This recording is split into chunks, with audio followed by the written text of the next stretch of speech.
जय हिंद साथियों, कैसे हैं आप सभी। आई होप आप लोग बहुत बढ़िया होंगे। जी हाँ दोस्तों, आज हम पढ़ेंगे क्लास 10 में थेल्स प्रमेय को सिद्ध करना। जी हाँ दोस्तों, आपने ट्रायंगल चैप्टर में पढ़ा है, ट्रायंगल चैप्टर पढ़ा है, तो उसमें एक थेल्स आता है जो कि आपको सीखना चाहिए, जो आपके एग्जाम में आता रहता है। ठीक है, और उसके बाद हम थेल्स के विलोम को भी सीखेंगे और इसमें टोटल 11-12 इक्वेशन है। ठीक है, तो हम सारी चीजों को सीखेंगे।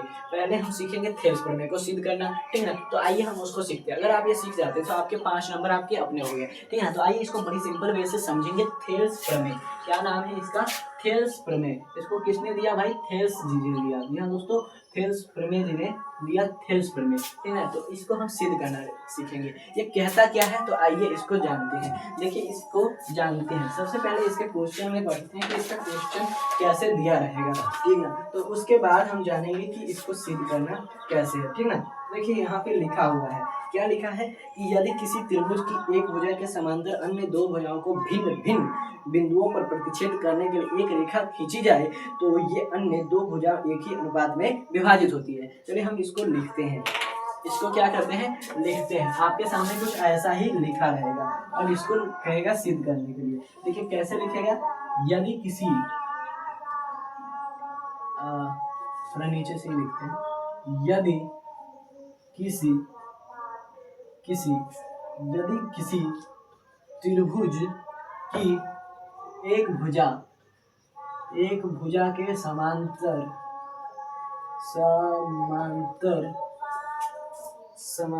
अन्य दो भुजाओं को भिन्न भिन्न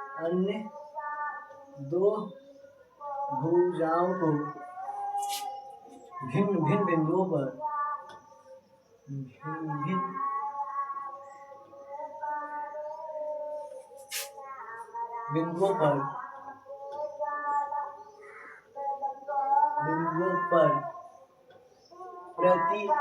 प्रतिच्छेद करने के लिए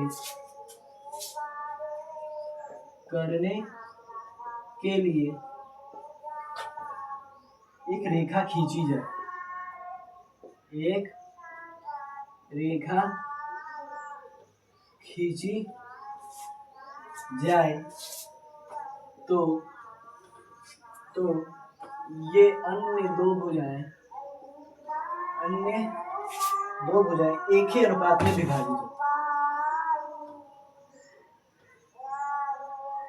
तो ये अन्य दो भुजाएं एक ही अनुपात में विभाजित होती है।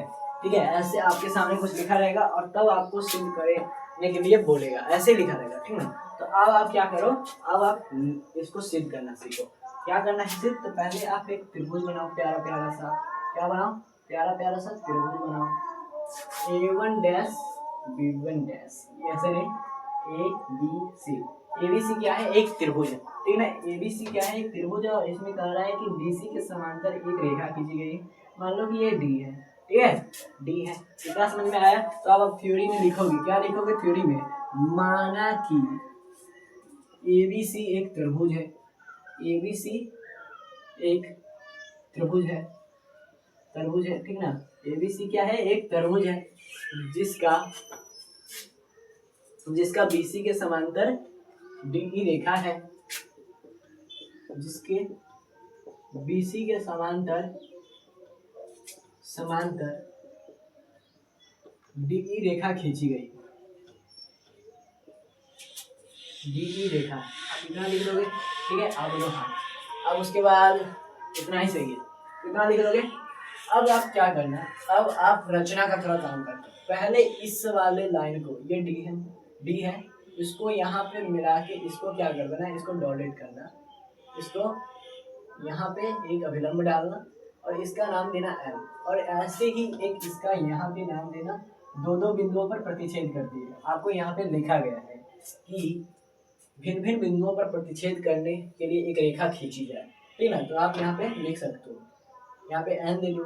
फिर इस वाले लाइन को इसको मिला दो E के साथ और इसको मिला दो D के C के साथ। इतना आपको फिगर बना लेना है बढ़िया से। अब उसके बाद थ्योरिकल काम करना है। फिर आपको क्या करना है?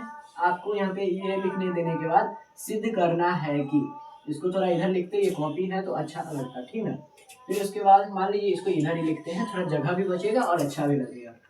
जिसका BC के समांतर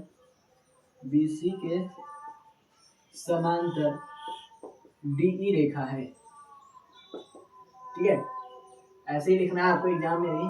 और उसके बाद लिखना है आपको सिद्ध करना है कि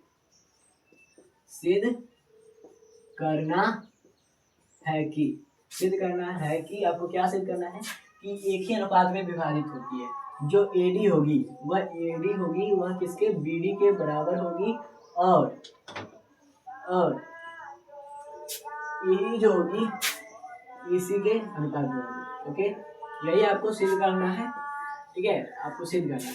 अब आपको क्या करना है, आपको पहले आप रचना का काम करना है, रचना या जिसको बनावट कहते हैं, रचना या बनावट, ठीक है, आपको कोई एक ही लिखना है। अब क्या करना है कि आपको क्या करना है, DM पर, AE पर, AC पर, AC भुजा पर DM एक लंब डाला। जितना आप काम करोगे उतना आपको लिख देना। AC भुजा पर, AC जो भुजा है उस पर हमने DM क्या डाल दिया, एक लंब डाला। उसके बाद आप लिखोगे AB भुजा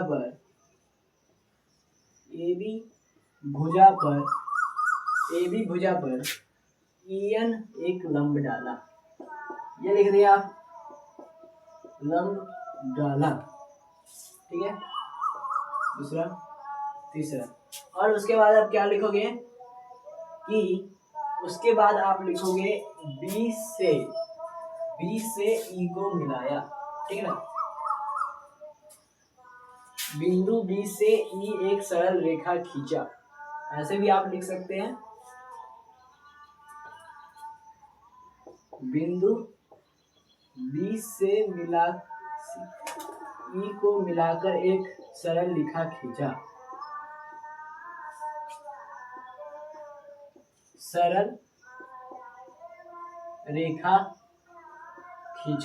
ठीक है। फिर उसके बाद बिंदु C से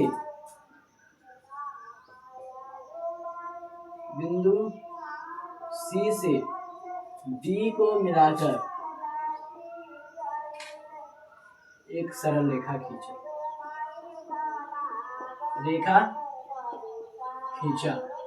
ठीक है, इतना आप रचना का काम कर देना। ओके, फिर उसके बाद प्रमाण डालना। क्या डालना, प्रमाण डालना। प्रमाण में आप क्या लिखोगे, सबसे पहले आप लिखोगे त्रिभुज ADE का क्षेत्रफल, त्रिभुज ADE का क्षेत्रफल क्या होगा, हाफ गुने आधार गुने ऊंचाई।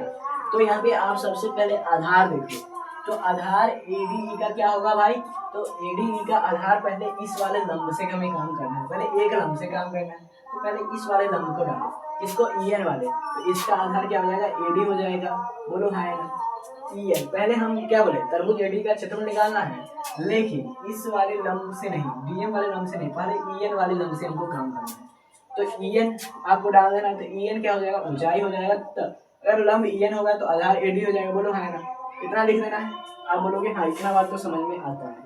तो इसका क्षेत्रफल क्या हो जाएगा, त्रिभुज ADE का क्षेत्रफल 1/2 गुने AD गुने E/N हो जाएगा। आप बोलोगे इतना बात समझ में आता है, आप बोलोगे हाँ, इतना बात तो समझ में आता है।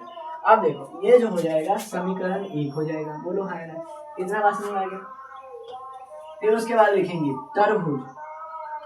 त्रिभुज किसका, BDE का क्षेत्रफल, BDE का क्षेत्रफल हाफ गुने आधार गुने ऊंचाई।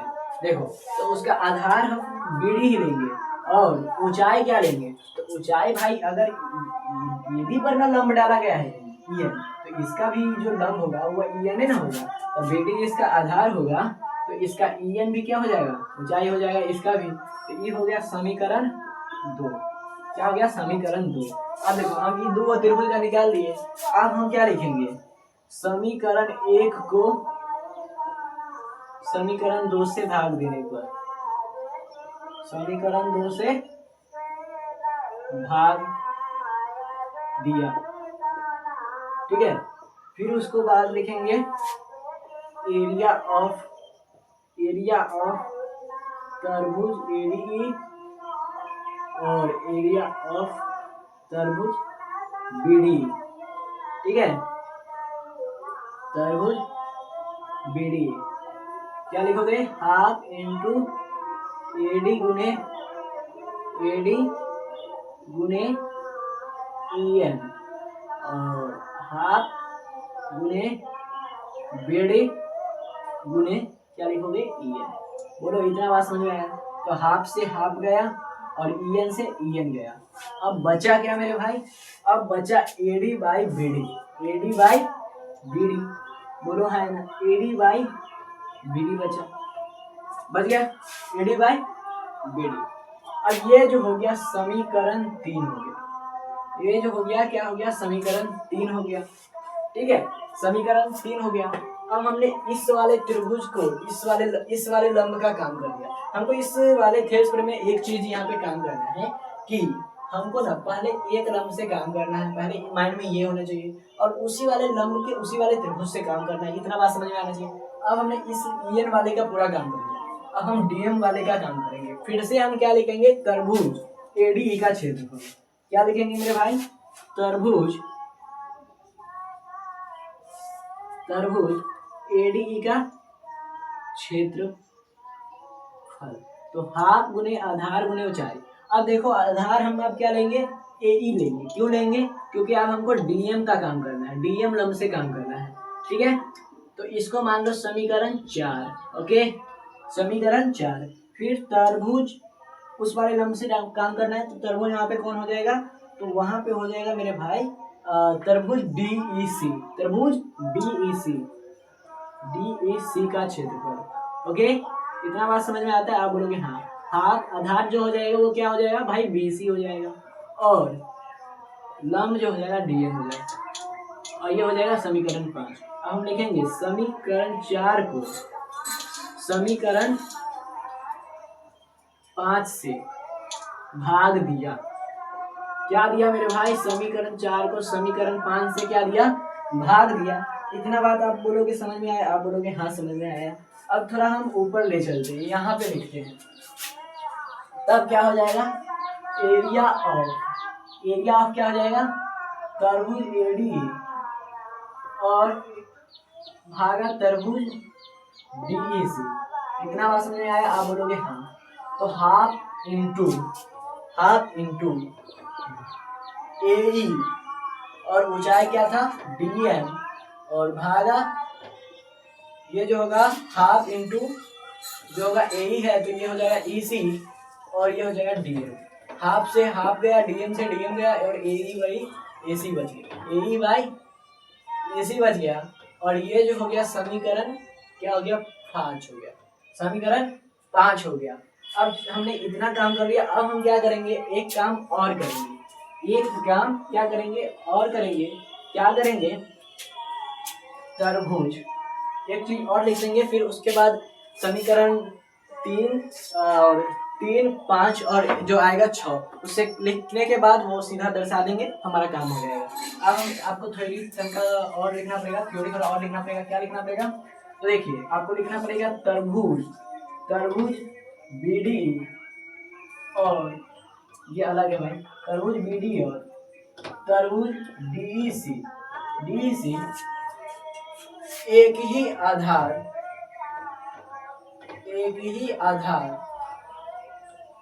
और समांतर रेखा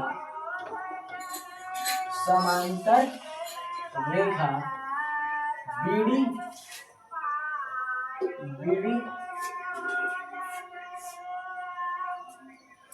और क्या लिखोगे, BD और EC के बीच स्थित है। समांतर रेखा DE और BC के बीच स्थित है। दोनों हाँ, इतना बात आप लिख लो। देखिए तरबूज BDE जो है, ये वाला त्रिभुज और ये वाला त्रिभुज, दोनों का आधार क्या है, एक ही है, बोलो है ना, D। तो हम 9th में पढ़े रखे थे, हमने 9th में पढ़ रखा था कि जब कोई त्रिभुज दो समांतर रेखाओं के बीच एक ही आधार पे हो तो वो दोनों त्रिभुज का जो क्षेत्रफल होता है क्या होता है, बराबर होता है। क्या होता है, बराबर। तो हम क्या लिखेंगे, यहाँ पे लिख सकते हैं एरिया ऑफ बीडी और एरिया ऑफ डीईसी, त्रिभुज एरिया ऑफ त्रिभुज डीईसी क्या होगा, इक्वल होगा, समीकरण 5 हो जाएगा। बोलो हाँ ना, इतना बात आपको समझ में आया? आप बोलोगे हाँ, इतना बात तो समझ में आया। अब हम क्या करेंगे, यहाँ पे अब लिखेंगे समीकरण